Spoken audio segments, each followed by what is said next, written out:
সংসাৰৰ কৰ্ম যদি কেৱল ভাবি থাকে তাৰ একো ফল নাপায়। কিন্তু ভক্তিৰ ক্ষেত্ৰত কৈছে আপুনি যদি শুই শুইও যদি ঈশ্বৰৰ কথা ভাবি থাকে, আপুনি অসুস্থ শাৰীৰিকভাৱে গুৰু গৃহত সোমাব পৰা নাই, আপুনি বিচনাৰ পৰা উঠি আহিব নোৱাৰে, আপোনাৰ আঁঠুৰ বিষ, আপুনি সেৱা ল'ব নোৱাৰে, মনেৰে আপুনি ভাবি আছে যে মই এয়া গৈছোঁ গুৰু গৃহত সোমাইছোঁ, বন্তি গছি জ্বলাইছোঁ, মনেৰে ভাবি আছে মই সেৱা কৰিছোঁ, প্ৰভু তোমাৰ চৰণত আহি মই শৰণাগতি হ'লোঁ। আপুনি মনৰ দ্বাৰা ঈশ্বৰ চিন্তা কৰক আৰু ভক্তি মাৰ্গত কৈছে আপোনাৰ পুণ্য আপুনি তেতিয়া কমাই ল'ব পাৰিব। গতিকে ইয়াত সেইকাৰণে কৈছে সংসাৰ তাপত মৰ হৈ মূঢ় লোক কৰাহাত আকৌ নিষ্ঠাৰ কেশৱত চিত আচৈ যাৰ এইটো নুহি অদভূত। গুৰুজনাই এইটো সহজ উপায় দি গ'ল, ইয়াতকৈ আৰু কি দিব।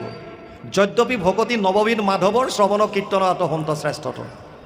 একেবাৰে সহজ উপায় দিলে যে ভকতৰ সংগত লৈ কেৱল শ্ৰৱণ কীৰ্তন কৰা, বাকী একো চিন্তা কৰিব নালাগে। নালাগে ভক্তিত দেৱ দ্বিজ ঋষি হৈবে, নালাগে সমৃদ্ধ শাস্ত্ৰ বিস্তৰ জানিবে, তপ জপ যজ্ঞ দান সবে বিড়ম্বন, কেৱল ভক্তি তুষ্ট হন্ত নাৰায়ণ। ইয়াতকৈ আৰু সহজ উপায় কি দিব। আমিতো প্ৰায়ে কওঁ যে কলিযুগটো কম্পাৰ্টমেণ্টেল এক্সামৰ দৰে। আগতে আছিলে কলিযুগ, আমাৰ মেট্ৰিকৰ পৰীক্ষাৰ পাছত এটা পৰীক্ষা হয়, এইটো কম্পাৰ্টমেণ্টেল এক্সাম বুলি কয়। কম্পাৰ্টমেণ্টেল এক্সামত মেট্ৰিকত ফেইল হোৱা যিমান ছাত্ৰ ছাত্ৰী আছে তেওঁলোকক সুবিধা এটা দিয়ে বহিবলৈ, আৰু যিমানবিলাক তাত শিক্ষক শিক্ষয়িত্ৰী থাকে যোনে ভিজিলেটৰ দৰে চাই থাকে, তেওঁলোকক দেখিও নেদেখাৰ নিচিনা কৰে। কোনোবাই যদি ইটো সিটো সুধি পেলাই লিখিছে, এই লিখা আৰু আল্টিমেটলি মানে ওলাই যোৱা। আৰু কম্পাৰ্টমেণ্টেলতো যিবিলাকে পাছ হ'ব নোৱাৰে তেওঁলোকৰ কাৰণে আৰু উপায়। আমাৰ কলিযুগটো তেনেকুৱা। কলিযুগত কেৱল যিটোৱে ৰাম কৃষ্ণ নাম যিটো লয় একবাৰ, কোটি জনমৰ পাপ ভস্ম হয় তাৰ। কিন্তু কেৱল ঘটনাটো হৈছে আমি মনেৰে কৰিব পাৰিছোঁ নে নাই। শৰণ লৈছোঁ, কেনেকৈ লৈছোঁ? অৰ্জুনেও শৰণ লৈছোঁ। আমি কৈছোঁ অৰ্জুনে এবাৰ দুবাৰ নহয় তিনিবাৰকৈ শৰণ ল'লে। প্ৰথম যুদ্ধ আৰম্ভ হোৱাৰ প্ৰাক মুহূৰ্তত ভগৱানৰ ওচৰত আশ্ৰয় বিচাৰি গৈছে যে যুদ্ধ হোৱাটো ফাইনেল হ'ল, য'ত দুৰ্যোধনো গৈছিল। আৰু ভগৱান কৃষ্ণই ক'লে যে ভাই মইতো অকলশৰীয়া, মোৰ এফালে মই দুইটাকে একেলগে সহায় কৰিব নোৱাৰোঁ, গতিকে এফালে মোৰ নাৰায়ণী সেনা থাকিব, এক অক্ষয়িনী সেনা, এফালে মই অকলে, তাকো মই অস্ত্ৰ শস্ত্ৰ নলওঁ, সিদ্ধান্ত তুমি লোৱা। অৰ্জুনে কৈছে যে মোকতো তোমাক লাগে, তোমাৰ একো নালাগে, তোমাক লাগে। আমি ভকতৰো হ'ব লাগে সেইটো, ভগৱানক বিচাৰক, আমি ভগৱানৰ পৰা বিচাৰোঁ, গৰ্বৰ তাতে হয়। দুৰ্যোধনে সেনা পায়ে ফূৰ্তি হ'ল। দ্বিতীয়বাৰ অৰ্জুনে শৰণ ল'লে, গীতা যেতিয়া ক'বলৈ আৰম্ভ কৰিছে, দ্বিতীয় অধ্যায় 7 নম্বৰ শ্লোকত, তাতো কাৰ্পণ্য দোষ উপহৃত স্বভাৱ পৃষ্ঠমি ত্বম ধৰ্ম সম্মূঢ়চেতা যদ শ্ৰেয়স্যাদ নিশ্চিত ব্ৰুহিত তন্মে শিষ্যস্তেহম স্বাধীমম তম প্ৰপন্নম। দ্বিতীয় অধ্যায় 7 নম্বৰ শ্লোক গীতা, তাতো শৰণ ল'লে, কিন্তু কেৱল বাণীৰে। শৰণ লৈ কৈছে যে মই যুদ্ধ নকৰোঁ। তুমি যেতিয়া ছাৰেণ্ডাৰ কৰিবা, শৰণ ল'বা, তাৰপিছত তোমাৰ এইটো কৰিম সেইটো নকৰিম কিন্তু পৰন্তু এইবিলাক একো নেখাতে। যেতিয়া এজনে কাৰোবাৰ ওচৰত ছাৰেণ্ডাৰ কৰে, শৰণ লয়, তাৰ পাছত তেওঁৰ আৰু কিন্তু পৰন্তু এইবিলাক বস্তু নেখাতে। কিন্তু অৰ্জুনে কৈছে মই শৰণটো ল'লোঁ কিন্তু যুদ্ধ নকৰোঁ, গতিকে সেইটোতো এনেই গ'ল। তাৰ পাছত ভগৱানে গৈ অষ্টাদশ অধ্যায়ত ক'বলৈ বাধ্য হ'ল, সৰ্বধৰ্মান পৰিত্যাজ্য মাম একম শৰণম ব্ৰজ।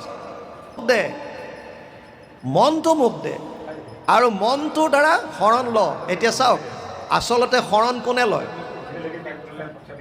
পৰমাৰ্থ তত্ত্ব পাবৰ কাৰণে, প্ৰভু ভগৱন্তৰ পৰম আনন্দ হৃদয়ত লাভ কৰিবৰ কাৰণে প্ৰথম পদক্ষেপটোৱে হৈছে শৰণ। শৰণটো কেনেকৈ ল'ব? এতিয়া শৰণটো লোৱাৰ আগতে আপুনি বুজি লওক যে মই শৰণ ল'ম। মই কোন? মই আত্মা। আমাৰ বহুতে কয় কায়ো মনোবাক্যে শৰণ। কায়ো মনোবাক্য তিনিওটা মায়াৰ বস্তু। মায়াৰ বস্তু তিনিটাই আপুনি দ্ৰব্য বস্তুৰ ওচৰত শৰণ কেনেকৈ ল'ব? তিনিওটা হৈছে মায়াৰ বস্তু, কায় মনোবাক্য তিনিওটা মায়াৰ বস্তু। আৰু আপোনাক লাগে কোন? এইটোতো এনেও শৰীৰটোতো ইয়াতে পৰি থাকিব, যাব আত্মাটো। আত্মাৰ শান্তি লাগে, আত্মাই পৰমাত্মাক বিচাৰি আছে, আত্মাই পৰমাত্মাৰ মিলন বিচাৰিছে। শৰণটো কোনে ল'ব লাগিব? আত্মাই ল'ব লাগিব। এই তত্ত্বটো আগতে বুজিব লাগে যে আত্মাৰ শৰণ, কিন্তু আত্মাই নিজাববীয়াকৈ ল'ব নোৱাৰে, কাৰণ আত্মাই যিমান বস্তু উপভোগ কৰিব পাৰে তাৰ থ্ৰুৱেদি কৰে 5টা জ্ঞানেন্দ্ৰিয়ৰ দ্বাৰা, মন বুদ্ধি অহংকাৰৰ দ্বাৰা। সেইকাৰণে মনটোৱে হৈছে ইন্দ্ৰিয়ৰ ওপৰত প্ৰধান, মনৰ দ্বাৰা শৰণটো হ'ব লাগে। সেইকাৰণে বাৰে বাৰে ভাগৱতত হওক য'তে হওক, শাস্ত্ৰ যিখিনি ভক্তি মাৰ্গৰ গ্ৰন্থ, তাত মনটোৰ ওপৰত গুৰুত্ব দিছে।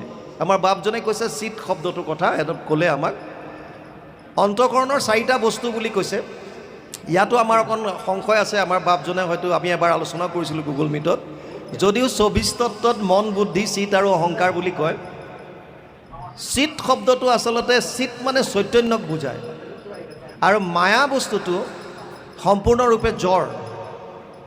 গতিকে জ্বৰৰ পৰা চিত হোৱাটো অকণমান 24 তত্ত্বৰ ভিতৰত অকণমান আমাৰ মনত ডাউট আছে। সেইকাৰণে গীতাত যদি আপোনালোকে চায়, গীতাত কৈছে কিন্তু ভূমি ৰাপু অনলো বায়ু খং মনোবুদ্ধিৰ এবচ অহংকাৰ ইতিয়মে ভিন্ন প্ৰকৃতিৰ অস্তদা।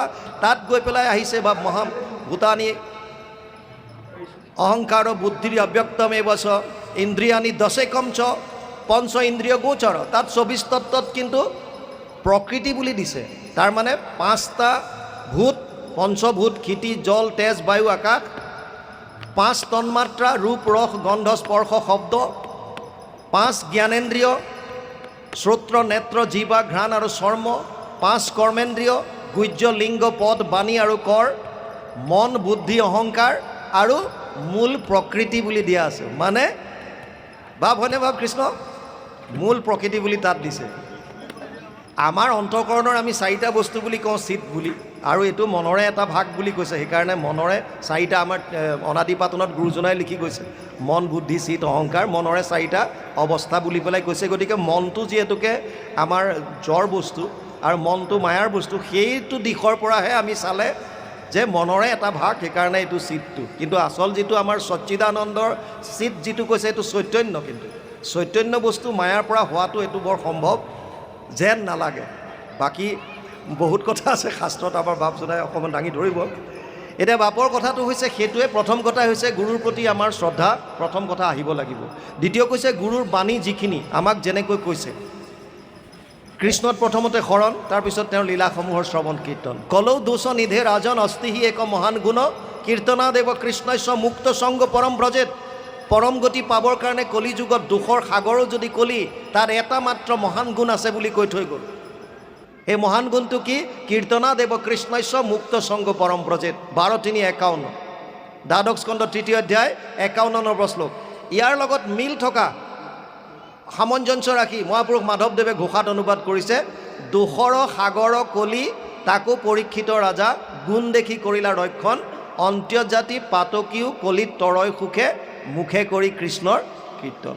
গতিকে আল্টিমেটলি যিটো বস্তু আমাক লাগে, সেই বস্তুটোৰ কাৰণে গুৰুজনাই দি যোৱা যিটো এক শৰণ হয় নাম ধৰ্ম, আমি যদি সেই তত্ত্বটোকে বুজি লওঁ, এক শৰণ আৰু নাম ধৰ্ম, এই কথাটো বুজি লৈ যদি আমি অন্তৰৰ পৰা আত্মাৰ দ্বাৰা যদি স্বীকাৰ কৰি সেইমতে যদি চলোঁ, আমি নিশ্চয় পৰম গতি লাভ কৰিব পাৰিম।